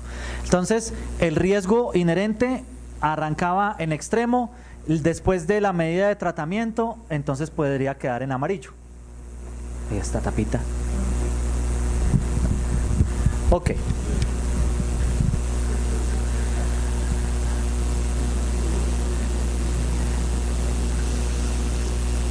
Sigamos. Aceptar el riesgo. Recordemos que estas decisiones yo las tomo después del riesgo residual, ¿no? Después del riesgo residual. Entonces, yo tengo una medida de tratamiento. ¿Cuál es? Pues no adoptar ninguna medida. Eso es una medida. O sea, ¿está dentro de mi apetito al riesgo? Ah, bueno, no voy a hacer nada. ¿Por qué? Miren, si para mí como entidad, es más costoso la implementación de una acción preventiva que el costo del riesgo materializado, pues nada, lo asumo. ¿De acuerdo? Bien. Entonces, riesgo antes de medidas de tratamiento y pues el riesgo después de medidas de tratamiento, el mismo. Ahora sí, hablemos de controles. Resulta que la Contraloría General de la República descubrió el agua tibia después de muchas vigencias de estar revisando en las entidades del orden nacional y territorial la problemática, y dentro de sus informes que entregó al Congreso y a la Presidencia de la República mencionaba que el problema en las entidades públicas es el control interno.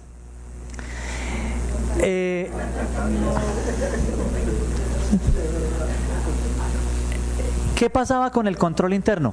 No se tenían personas, no habían personas idóneas para efectuar los controles, o no había segregación de funciones, o no había suficientes personas, o no estaban documentados formalmente. Una cantidad de cosas que hacían falta a los controles. Entonces, ¿qué se exigió y se solicitó desde el Consejo Asesor del Gobierno Nacional en materia de control interno? Que los controles internos en Colombia se fortalecieran. ¿Cómo? Pues una de las respuestas está en la Guía de Administración de Riesgo 2018, en donde se exigen 6 características en el diseño de los controles. Cuando yo hablo de diseño, hago esta claridad porque es que a veces surge la pregunta: ¿diseño significa documentar el control? Sí. Significa que debe estar documentado formalmente. Es que algunos dicen, no, es que diseño, ¿dónde me dice que yo debo tenerlo documentado? Pues si dice que se está diseñando es porque en el diseño se debe documentar, que ese diseño se debe documentar. Entonces miren, Debe tener definido el responsable de realizar la actividad de control. Listo, debe tener definido un responsable. Ese responsable debe saber, debe ser idóneo para ejecutar ese control. Pero además necesitamos que quien ejecuta el control no sea la misma persona que ejecuta la actividad que está siendo controlada. Aquí hablamos de segregación de funciones. ¿Me hago entender? 2. Debe tener una periodicidad definida. Que cada semana, cada mes, cada 2 meses, etcétera, o cada vez que suceda tal cosa, ejecute el control. Eso es periodicidad. Debe indicar cuál es el propósito del control. En ese tema de cuál es el propósito del control, aquí hablamos de la tipología de los controles que cambió desde la entrada del nuevo modelo Messi y estas nuevas metodologías. Me hago entender. Anteriormente teníamos controles preventivos, detectivos y correctivos. Anteriormente existían esos 3 tipos de controles: detectivos, preventivos y correctivos. A ver, voy a explicar cada uno de ellos. Los preventivos, los controles preventivos, los controles que se realizaban o se utilizaban antes de o para disminuir la probabilidad de que un riesgo se materializara, ¿cierto? Entonces, por ejemplo, para el motociclista, pues hacer un curso de tránsito y solicitar la licencia de conducción haciendo un curso. Entonces disminuye la probabilidad de que se accidente porque adquiere destrezas para la conducción. Listo. Controles detectivos. Con los controles detectivos, aquí me voy a otro ejemplo. Los sensores de humo y alerta contra incendios, ¿sí? Resulta que los controles detectivos lo que hacen es ayudarme a identificar de manera oportuna cuando el riesgo se está ya materializando. Porque si suena la alarma de incendios, significa que el riesgo ya se está materializando. Ya hay un incendio, así sea pequeñito. Entonces, nada, yo lo que hago es identificarlo oportunamente y estamos disminuyendo el impacto porque se detectó oportunamente. Entonces no va a haber tantas pérdidas de vidas, tanta morbilidad, o sea, tantos lesionados, etcétera, etcétera. Eso es el control detectivo, me ayuda a detectar. Ahora, ¿qué pasó con el conocido antes como control correctivo? Que es el control después de. Resulta que ya se materializó el riesgo. Y entonces no es lo mismo que corrección, no es lo mismo que corrección, es lo mismo que acción correctiva. O sea, analizo las causas, ¿cierto? Analizo las causas para disminuir la probabilidad que a futuro vuelva a ocurrir este riesgo. ¿Estamos o no? Entonces, ¿qué pasa? Pues yo eso lo tengo dentro de la planeación reactiva. ¿Cómo así? A ver, bájamela más despacio. ¿De qué está hablando? Planeación reactiva. Es que existen 3 tipos de planeación conocidas: la planeación prospectiva, la planeación preventiva y la planeación reactiva. ¿Cómo así? La planeación prospectiva, la planeación estratégica. Prospectiva o proyectiva, la planeación estratégica, que todos tenemos y que deberíamos tener o invertir mayor cantidad de tiempo y recursos para asegurarnos que esa planeación prospectiva salga bien, para que después no tengamos que dedicar tantos recursos a la planeación reactiva cuando todo sale mal. Porque es que la planeación reactiva es los planes de mejoramiento, después de que se me materializan los riesgos o me identifican hallazgos. Entonces, y la planeación preventiva, pues es los planes de manejo de riesgos, ¿sí? Que entre otras cosas, una de las invitaciones o sugerencias es que la planeación preventiva tenga el mismo horizonte de tiempo que la planeación prospectiva. ¿Cómo así? O sea, que yo puedo llegar a tener un plan de manejo de riesgos que acompañe mi planeación estratégica en el mismo horizonte de tiempo de la planeación estratégica. ¿De acuerdo? Asimismo también se pide, oiga, que sería bueno que, asimismo como tengo un horizonte de tiempo en la planeación estratégica, yo también tenga un plan de auditorías en ese mismo horizonte de tiempo, o sea, un plan plurianual de auditorías, que pueda acompañar durante todo ese tiempo, darle la vuelta al universo de auditoría. Bien, entonces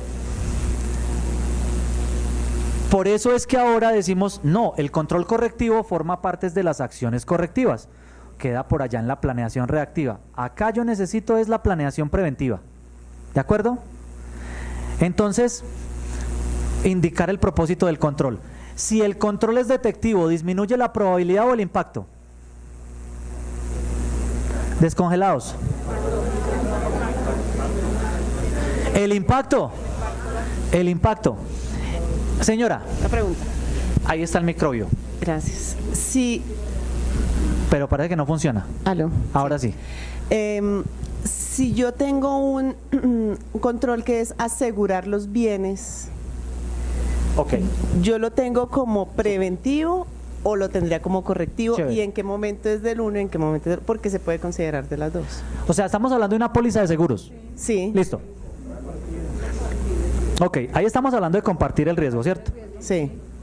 El hecho de adquirir la póliza o asegurar los bienes como acción preventiva, de acuerdo, es una acción de control que no me disminuye la probabilidad, me disminuye el impacto. Sí. ¿De acuerdo todos? Sí. Me disminuye Sí. el impacto. Ahora, reacciona tan pronto se materializa el riesgo. Yo la afecto, la póliza, ¿cierto? Tan pronto se materializa el riesgo. Pero, ojo, a mí también me sirve ese ejemplo para hablar de las famosas estrategias DA que yo mencionaba en el contexto estratégico, que son las acciones de contingencia. Y es, ¿qué hacer en el momento? O sea, las estrategias DA o estrategias de fuga o acciones de contingencia son las acciones que yo debo tener planeadas para cuando el riesgo se me materialice. ¿Cómo voy a restablecer la normalidad una vez que el riesgo se me materialice? De tal suerte que los impactos sean menores, ¿cierto? Y, repito, se restablezca la normalidad rápidamente. Esas son las acciones de contingencia. Una de esas es afectación de la póliza. ¿Por qué? Porque se robaron lo que yo tenía asegurado. Ok, afecto a la póliza, restituyen lo robado. ¿Sí o no? Entonces es una acción de contingencia. ¿Me hago entender el punto?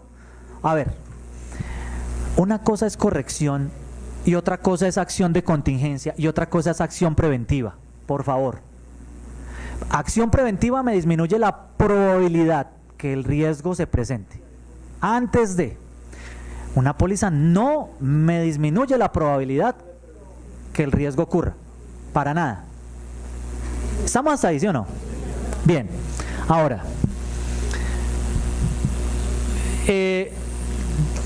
tenemos el momento en el que ya se presenta el riesgo y yo necesito restablecer la normalidad. Hablábamos de corrección y acción de contingencia. Ojo, ojo con lo que voy a explicar acá. Una corrección. A mí me dicen, oiga, mire, no puede dejar líquidos al lado de los teclados. Aquí viene el ejemplo y gracias que faltaba aquí la agüita. No se pueden dejar líquidos al lado de los teclados. ¿Por qué? Por el riesgo de daño de los equipos allá, ¿cierto? De los equipos de cómputo. Entonces a mí vienen y me dicen, oiga, profe, mire, no puede dejar aquí esos líquidos porque es una política de aquí del DAF. Ah, bueno, qué pena con usted. Sí, señor. Sí. Entonces, nada, que se dañe el smartphone, pero no el computador. ¿Lo tenía planeado? No. O sea, una corrección es una acción inmediata que restablece la normalidad, pero que es improvisada, no estaba planeada. ¿De acuerdo? Mientras que una acción de contingencia sí estaba planeada, también es inmediata, también restablece la normalidad, pero sí estaba planeada. Entonces, por ejemplo, se acabaron las pilas. Ah, bueno, voy y busco en mi maleta unas pilas que tengo de repuesto. Acción de contingencia. ¿De acuerdo? Esas acciones de contingencia es necesario tenerlas en el plan de manejo de riesgos. Al final, después de todas las acciones preventivas o de control, de todas las acciones de control. Esas acciones de contingencia. ¿Por qué? Porque necesito pensar en el peor escenario posible. Si me fallan esas acciones preventivas que provienen de las estrategias de supervivencia de la DOFA, espero no estar hablando en mandarín, entonces yo ya sé que el plan B es la acción de contingencia. ¿Vale? Por eso se pide en el plan de manejo de riesgos esa parte. La acción de contingencia no es preventiva. Ojo, pero entonces hago la claridad frente al ejemplo que ya te doy la palabra. Ponle cuidado. A ver. A ver si por lo menos los enredo más. Póngale cuidado. Mire. Adquirir la póliza es una acción de control preventiva, sí. Sí. ¿Que me va a afectar? Es el impacto, no la probabilidad. Listo. La gestión, digo yo, de adquirirla es una acción, por supuesto. Pero cuando yo afecto la póliza, una vez que se materializa el riesgo, es una acción de contingencia. ¿De acuerdo el punto? Ok, bien. Bien. Ahora, entonces aquí hablábamos de cuál es el propósito del control. ¿Sí? El propósito del control. Si es preventivo o detectivo. Debe establecer cómo se realiza el control. Ya vamos a mirar un ejemplo. Debe tener unos verbos que verificar, que revisar, que evaluar, que ahí vamos a mirar unos verbos puntuales para el tema. Y debe indicar desde el diseño, ojo, desde el diseño debe indicar qué pasa con las observaciones o desviaciones resultantes de ejecutar el control. O sea, ya debo decir qué debe pasar si el deber ser, o más bien, si el ser es diferente al deber ser. O sea, si la realidad es diferente a el criterio. Sí. ¿Qué debe pasar? Y cuál es la evidencia que debe quedar producto de la ejecución del control. ¿A qué nos conlleva estas exigencias en el diseño del control? Por favor, ¿a qué nos conlleva a nosotros estas exigencias? Tarde que temprano nos va a llevar a que en las entidades públicas empecemos a modificar los procesos y procedimientos. Tarde que temprano. ¿Por qué? Porque necesitamos formalizar los controles y que reúnan estas características en cuanto a su documentación, a su diseño. Eso van a ser de las mejoras a producto de la aplicación de esta metodología. Entonces las preguntas que se deben responder para revisar el diseño de un control o de los controles son estas preguntas. Primero, ¿existe el responsable asignado de la ejecución del control? Listo. ¿Asignado o no asignado? Punto. 2. ¿El responsable tiene la autoridad y la adecuada segregación de funciones en la ejecución del control? ¿Adecuado o inadecuado? Punto. O sea, tiene dos respuestas. Luego, la periodicidad. La oportunidad en que se ejecuta el control ayuda a prevenir la mitigación del riesgo o a detectar la materialización del riesgo de manera oportuna. Fíjense que aquí ya nos están diciendo prevenir la mitigación del riesgo o a detectar la materialización del mismo. Aquí está mal escrito. Aquí es prevenir la materialización. Aquí está mal. Es prevenir la materialización del riesgo. Ok. O sea, ¿es preventivo o es detectivo? Punto. ¿Sí? Entonces, por eso dice, prevenir o detectar, o definitivamente no es un control. ¿Cómo se realiza la actividad de control? La fuente de información que se utiliza en el desarrollo del control es información confiable que permite mitigar el riesgo. Entonces, ¿de dónde proviene? ¿Cuáles son las fuentes de información que yo obtengo para evidenciar que efectivamente cómo se ejecuta ese riesgo allá en el trabajo de campo, en el día a día? ¿Es confiable o no es confiable esa fuente de información? ¿Qué pasa con las observaciones o desviaciones? Las observaciones, desviaciones o diferencias identificadas como resultado de la ejecución del control son investigadas y resueltas de manera oportuna. Esto cuando yo ya tengo historial. Pero si hasta ahora lo estoy definiendo, tengo que documentar qué debe pasar con las desviaciones. Y por último, se deja evidencia o rastro de la ejecución del control que permita a cualquier tercero con la misma evidencia llegar a la misma conclusión. Ok, sí, por eso estamos diciendo, miren, con la ejecución del control se debe basar en soportes, o sea, se basa en evidencia. Entonces, de tal suerte que cualquier otra persona que revise esa información hubiera llegado a la misma conclusión en la ejecución del control, a que se cumplió o no se cumplió con el propósito del control. Después de tener esto contestado, entonces viene una siguiente tabla. Miren, cada tabla que aparecen acá, cada una de las tablas que aparecen en este tema de controles se debe analizar una después de la otra. Entonces viene esta segunda tabla, ¿y de dónde vienen las respuestas a estas de la tabla anterior? O sea, esta primera columna y esta segunda columna vienen de la tabla anterior. Ahora, de esa tabla anterior me está diciendo a cuántos puntos equivale cada respuesta. ¿Hasta ahí vamos? ¿A cuántos puntos equivale cada respuesta? Entonces, yo califico cada control le hago este ejercicio. Luego, ¿qué hago? Entonces necesito calificar, tengo unos rangos de calificación del diseño de los controles, que puede ser fuerte, moderado o débil. ¿Cuándo va a ser fuerte? Cuando quede entre 96 y 100 puntos. O sea, es bastante ácido, bastante exigente. ¿De dónde sale ese 96 o 100? De la sumatoria de estos puntos aquí atrás, ¿no? Listo. Eso en cuanto al diseño. Ahora miremos en cuanto a la ejecución.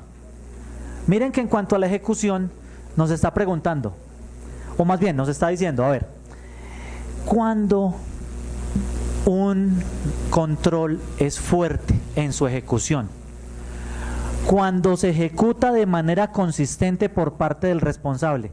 De manera consistente significa siempre por parte del responsable ejecutar el control. Y moderado, el control se ejecuta algunas veces. Entonces es moderado. Y débil, no se ejecuta. Y aquí hay un dilema, y es porque yo puedo tener un control muy bien diseñado, pero si no lo ejecuto, pues ¿de qué me sirve? Ahora, tengo un control mal diseñado, pero siempre lo ejecuto. ¿De qué me sirve? Tengo que tener las dos. Por eso es que acá empezamos a exigir. Entonces miren la tabla que sigue. La tabla que sigue nos dice a nosotros, a ver, peso del diseño individual de los controles, esto viene de la tablita anterior, ¿sí o no? Luego, el control se ejecuta, la ejecución viene de la otra tablita anterior. Entonces aquí me están diciendo las posibles combinaciones de los dos factores, o sea, del diseño y de la ejecución. ¿De acuerdo? Entonces, si es fuerte en diseño y fuerte en la ejecución, pues es fuerte, ¿qué cosa? La solidez individual del control. Y así cada una de las combinaciones posibles. Cada una de las combinaciones posibles. Entonces, ¿a dónde me lleva a mí esto? Esto me lleva a determinar, en primera instancia determinar en qué momento no voy a necesitar fortalecer los controles internos. Cuando la solidez individual del control me dé fuerte. O sea, cuando el diseño sea fuerte y la ejecución sea fuerte. Mientras tanto, siempre va a requerir fortalecer el control interno. O sea que de aquí en adelante la tarea que queda es bastante en cuanto a fortalecimiento de controles internos. Ok, otra cosa. Yo decía, hace un rato decíamos, una cosa es que cada control tenga que hacérsele ese análisis de todas estas tablitas que ya mencionamos. Y otra cosa es cuando, como yo tengo varios controles, yo no tengo un solo control por cada riesgo, yo tengo varios, yo tengo que analizar el conjunto de controles. Entonces, ¿de acuerdo? Entonces, ¿cómo se hace eso? Miren, yo tengo el riesgo 1. Teniendo el riesgo 1, yo tengo varias causas. Tengo la causa 1, la causa 2. Resulta que para la causa 1, yo tengo el control 1 y el control 2. ¿Estamos hablando, sí o no? Los controles que se aplican. Y para la causa 2 tengo el control 3. Entonces, resulta que el diseño del control, en el primer control me dio fuerte, en el segundo control me dio fuerte en el diseño. En el tercer control, débil en el diseño. Luego, en la ejecución, me dio fuerte en la ejecución, o sea, siempre lo ejecuta. Algunas veces lo ejecuta el control 2 y siempre ejecuta el control 3. Y entonces ahí, póngame a bailar ese trompo en la uña, ¿cómo lo hago?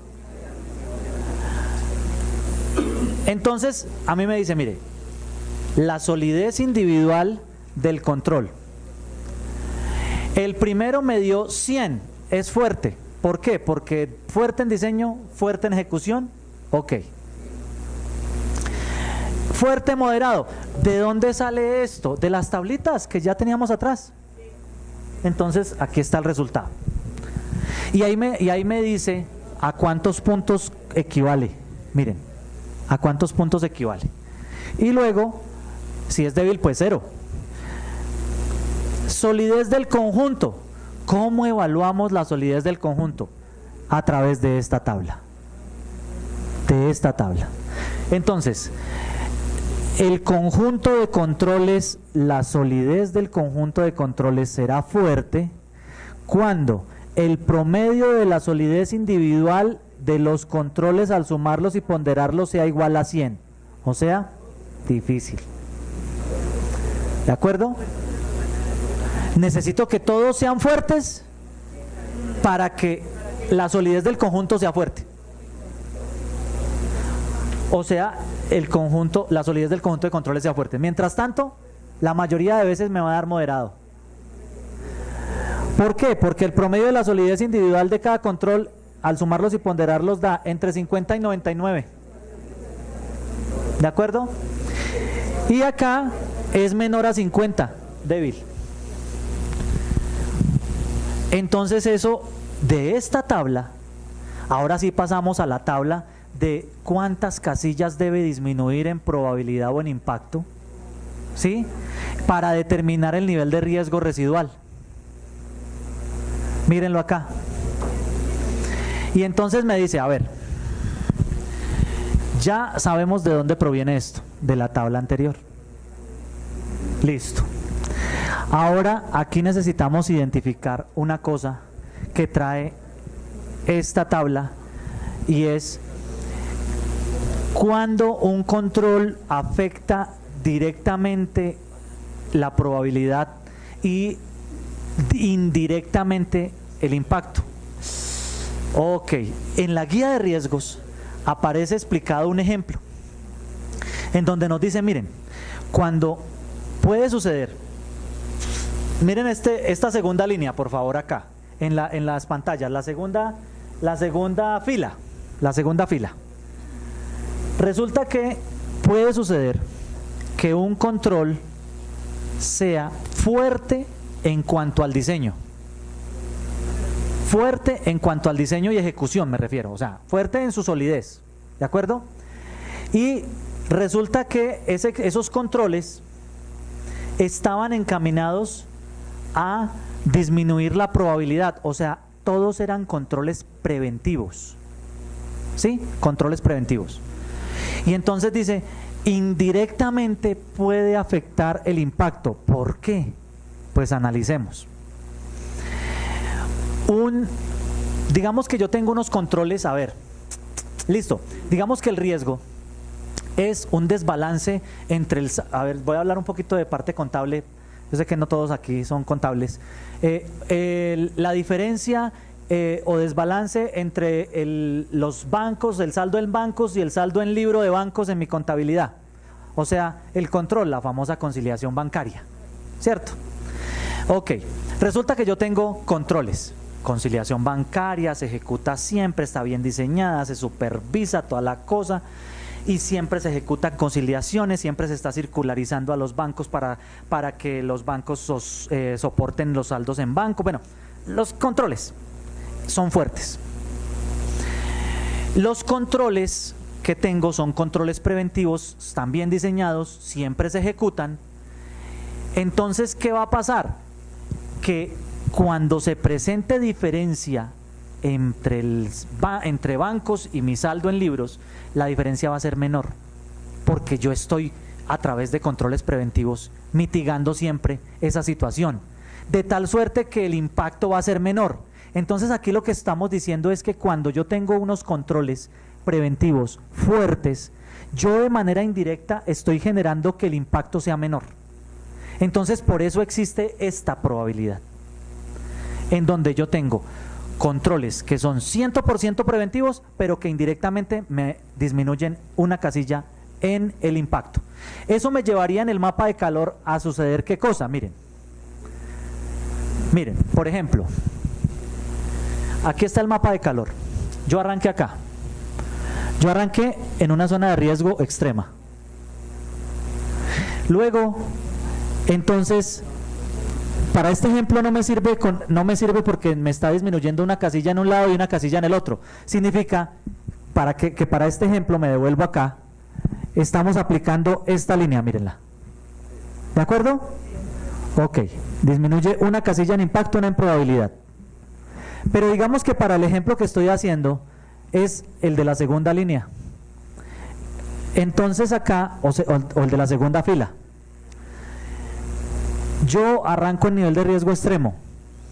Los controles son fuertes, la solidez del conjunto de controles es fuerte. Y todos eran preventivos. Disminuyo 2 casillas en probabilidad y una casilla en impacto, por lo que decía la tabla anterior, ¿de acuerdo? Pero eso es de análisis del equipo de trabajo, ¿de acuerdo? Para determinar esta situación. Ahora, miren una cosa que es necesario analizar en el tema de la gestión de riesgos, de acuerdo con la metodología. Si yo estoy en donde tengo, miren que después del riesgo residual, el nivel de riesgo residual me da riesgo moderado. Tenemos las convenciones, bueno, sabemos que es riesgo moderado. Acordémonos que después del riesgo residual es cuando yo aplico el ERCA y determino las acciones o el fortalecimiento de los controles en adelante. ¿Hacia dónde deben apuntar los controles que yo aplico o fortalezco a partir de este momento? Por favor, ¿hacia dónde deben apuntar? Me explico. Si yo sigo generando controles preventivos, voy a disminuir acá en la probabilidad y va a quedar en el mismo nivel. Por tanto, yo debería empezar a aplicar detectivos. ¿Me estoy haciendo entender? ¿Para qué? Para que me empiece a disminuir el impacto y entonces realmente cumplir con el objetivo de la gestión del riesgo, que es llevar los riesgos a niveles aceptables. ¿De acuerdo? Eso es, a eso debo llegar. Entonces, por ejemplo, si hubiera disminuido 2 nomás, bueno, entonces aquí sí ya, de nada me sirve seguir aplicando controles preventivos, necesito empezar a ejecutar controles que me disminuyan el impacto. ¿De acuerdo? Eso es uno de los análisis que se deben realizar cuando yo identifico los riesgos residuales.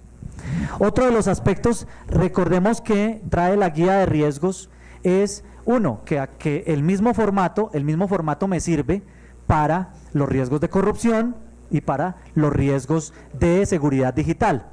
Con la diferencia, cuando tenemos ese formato, por favor, cuando miramos el formato de plan de manejo de riesgos, aparece una casilla que se llama amenazas y vulnerabilidades. ¿Sí? Eso es para riesgos de seguridad digital, ¿no? En donde, pues nada, cuando yo hablo de amenazas, simplemente, y estoy en un riesgo de gestión, no en un riesgo de seguridad digital, pues yo coloco ahí, no aplica, se acabó. Y la vulnerabilidad es el equivalente a la causa. La vulnerabilidad es el equivalente a la causa, para que lo sepamos. Eso igual va a estar ahí en el formato de plan de tratamiento de riesgo con las dos posibilidades, o vulnerabilidad o causa, para que lo manejemos allá. Entonces, a eso nos debe llevar el riesgo antes de controles. Se identifican los riesgos inherentes o subyacentes que pueden afectar el cumplimiento de los objetivos estratégicos o de proceso. Identifico las causas, identifico los controles, hallo el riesgo residual, este es el riesgo después de controles, pero ahí no para la administración del riesgo, porque cuando yo identifico el riesgo residual es en donde realmente comienza la gestión del riesgo. Porque la gestión del riesgo es, a partir del riesgo residual, ¿cómo lo sigo reduciendo? ¿De acuerdo? Ok, entonces vamos a hacer un ejercicio rápidamente ahí en donde estamos. Y el ejercicio, sí, Les vamos a entregar un ejemplo de unos controles. Y por mesas de trabajo ustedes van a realizar el ejercicio. ¿Lo repartimos? Por favor. ¿Qué es lo que hacemos acá? Miren, así por mesas de trabajo como están, y los que están en sillas individuales pueden reunirse con los compañeros de al lado, de a 4 personas, y vamos a calificar controles a través de esta nueva metodología para identificar el nivel de riesgo residual. Entonces, miren lo que nos dice acá para que a quienes les están entregando el taller.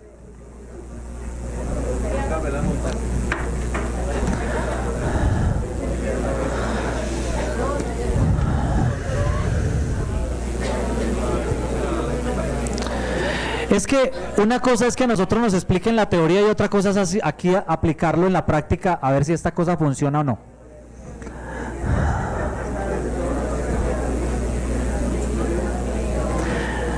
Entonces miren, en los talleres que les acaban de entregar, por favor, prestemos atención un momento. El ejercicio es muy sencillo para que lo analicen. Mire, tenemos un proceso de ejemplo que es el proceso de talento humano. Por favor, proceso de talento humano, y aquí aparece un objetivo. Aparece el objetivo del proceso. Acuérdense de las características que debe tener los objetivos. Aparece el riesgo. Listo, aparece el riesgo identificado, ustedes van a mirar. Aparece el control 1 y el control 2. Aparece descritos. Ya sabemos cuáles son las características que deben cumplir los controles. Yo me devuelvo ahorita, no sé si aquí aparezcan las tablas. Ah, bueno, entonces aquí en los anexos aparece la copialina. Aparece cuáles son las tablas que se deben aplicar para valorar los controles, y el ejercicio que tiene que hacer es, vamos a determinar primero que el diseño y la ejecución de los controles, ¿no? Vamos a evaluar, a calificar el diseño y la ejecución de los controles, ¿de acuerdo? Para ver si podemos o no podemos, o si entendimos o si no entendimos cómo funciona la calificación de cada uno de los controles con base en las tablas que están anexas al ejercicio. Y el tipo de riesgo el tipo de control, si el control es detectivo o es preventivo. El tiempo es de ustedes. ¿Este es de ustedes?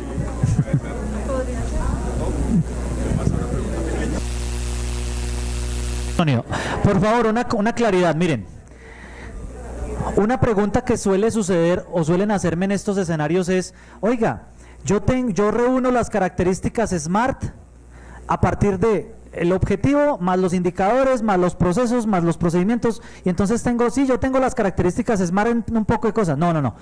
Las características SMART deben estar en la redacción del objetivo. En la redacción del objetivo.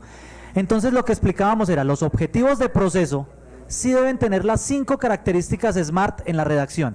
Los estratégicos, 4 características como mínimo del SMART, que no es obligación el tema del medible, ¿de acuerdo? Agrandado las dudas, pero entonces con esto ustedes ya se dan una idea de cómo realmente aterrizamos el ejercicio de calificación de los controles para determinar el riesgo, el nivel de riesgo residual allá en sus entidades. Cuando ya estemos haciendo este ejercicio puntualmente, allá en las entidades, en la identificación de los riesgos a los procesos y a la estrategia. Entonces, con esto damos por terminado el evento en el día de hoy y quedamos atentos a cualquier inquietud que tengan ustedes en el transcurso de su labor.